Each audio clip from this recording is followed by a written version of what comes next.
Hello friends, నమస్తే. మీకైతే నాకు నా హృదయపూర్వక కృతజ్ఞతలండి. నేను వీడియోస్ పెట్టకున్నా కూడా నా సబ్స్క్రైబర్స్ నాకు అలానే ఉన్నారు. కొంచెం బిజీ అండి, అందుకే నేను వీడియోస్ పెట్టట్లే. కాకపోతే మంగళహారతి సాంగ్స్ తప్పకుండా పెడతానండి. అంతవరకు ఈ చిన్న చిట్కా చూసేసేయండి. నేను ఇంట్లో పొద్దున్నే 7:30 కల్లా నాకు లంచ్ బాక్సెస్ రెడీ అయిపోవాలండి. అయితే నాకు చపాతీ మార్నింగ్ మా వారికి టిఫినే కావాలి. కాకపోతే నేను ఎక్కువ చపాతీ చేస్తుంటాను. నాకు పిండి తడపడం ఇబ్బంది అయిపోతుంది. అయితే పిండి తడిపేది ఏదన్నా ఉంటుందా అంటే మార్కెట్లో కొంచెము రేట్ ఎక్కువనే ఉంది. ఎందుకో ఒకసారి ఇలా ట్రై చేయాలనిపించి ఇలా ట్రై చేశానండి. నాకైతే తెలీదు.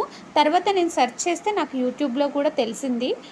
చేశారు కదా ఇంతకుముందు అనిపించేసి నేను మిక్సీ జార్లో ట్రై చేశాను. ఫస్ట్ ఆయిల్ వేసేసుకున్నాను. తర్వాత ఆటా పిండి వేసేసుకున్నాను. వేసుకున్న తర్వాత కొంచెం నాకు చేతికి అంటినట్టు అనిపించింది. మళ్ళీ నేను కొంచెం పిండి యాడ్ చేసుకున్నాను.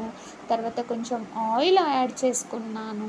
మళ్ళీ ఒక ట్రిప్ వేసేసానండి. మళ్ళీ ఒక రౌండ్ తిప్పేసి మళ్ళీ చూశాను. అది నాకు చపాతీకి తగ్గట్టుగా నాకు పర్ఫెక్ట్ వచ్చేసింది. తర్వాత వేడివేడి చపాతీ చేసేసి మా వారికి, నా బాబుకు పెట్టేశాను. చాలా బాగుంది. నాకు చాలా యూస్ఫుల్ అనిపించిందండి. వేళ్ళు నొప్పులున్న పెద్ద మనుషులకి ఇది చాలా యూజ్ అవుతుంది.